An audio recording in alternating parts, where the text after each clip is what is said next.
Welcome back and good morning, Central Oregon. Of course, we're all looking forward to Halloween this weekend, but for our pets, not so much. Joining me this morning, Dr. Byron Maas from Veterinary Clinic. Good morning. Good morning.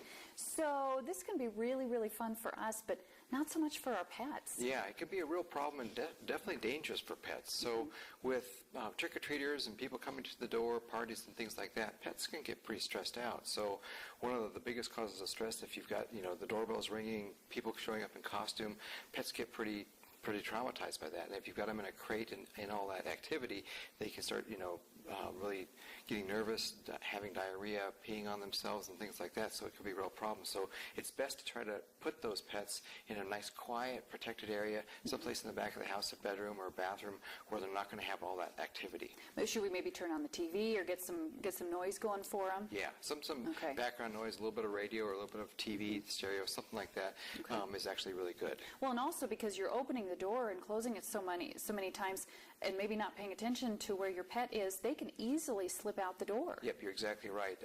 It's one of the biggest problems is that, because of all that stress and things, cats especially can sort of slip by. Everybody's excited about the trick-or-treaters, all that commotion going on.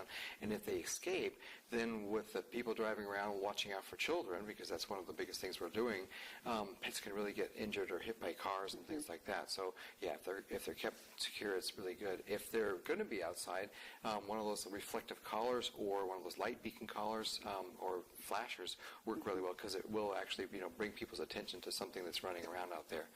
Yeah. The other thing that's really important is making sure your pet's positively ID'd, either a tag on there or some sort of a microchip or something like that will allow your pet, if it is found, to have a positive ID. That's right. Even if you're keeping the pet inside. Yep, exactly. You don't know if that door's going to open and they're going to come out.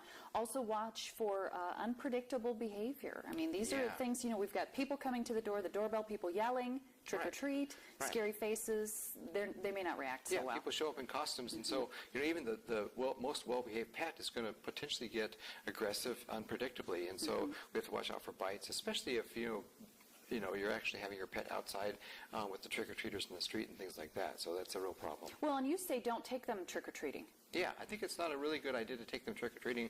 One, because of all the commotion, pets are going to get excited. Potentially, the issue with aggression and possible bites. The other thing is they might escape, and so it's not a good idea. What about pets in costumes? Different people have different opinions on this. Yeah, I think it's kind of fun. Everybody loves to dress up their pets. They look cute and all that. But the pets their best costume is the birthday suit. So because they're not used to wearing clothes, they're confining, and so oftentimes people put on costumes that have elastic. Those get tangled in their fur. The costumes don't fit, and so pets can struggle. They can escape. Or the worst thing is if you're not really paying attention and watching them, they can eat them, and they'll tear off pieces of string or rope or elastic, and that can potentially cause a problem. So if you're going to use a costume, make sure it fits right, and make sure they're always washed after. They could be strangled too. I mean, if it catches around the neck and you're not paying attention. Candy in the diet, this is a real bad time of year for animals. Yeah, candies are really especially a problem. I mean, we all know about toxic and the potentials about that, causing tremors, seizures, potentially, arrhythmias, and then finally, if in a really severe exposure, death. But even things like lollipops, that's something that we don't think about that's going to be a potential problem. The little plastic or the cardboard straws or sticks in there, if those get ingested, especially if you eat several of them, can cause an obstruction or potentially puncture the intestinal tract, and that's going to be a veterinary emergency. So not a good idea. The wrappers, the foil, the cardboard, all those things are a potential problem. Yeah, don't think you're safe just because you set candy out that's wrapped. They will eat the whole thing. Yeah, exactly. They'll eat the whole bowl. Yeah. And so, a 50-pound dog, 25-pound dog can eat about 25 ounces, of milk chocolate, but just a small amount of like 5 ounces of baker's chocolate is a lethal dose. We have a number too for animal poison control. If we suspect that our animals have ingested something, this is going to be the number to call, and it is 888-426-4435. Write that down. You should always have that, but write that down and keep it where you can find it. Decorations are a potential hazard too. I know candles, not a good thing around, especially cats. Yeah, exactly. Cats, because they're curious, they'll go up and sniff a candle or, get into a pumpkin or a jack-o'-lantern. The candles can flip over. They're an obvious fire hazard.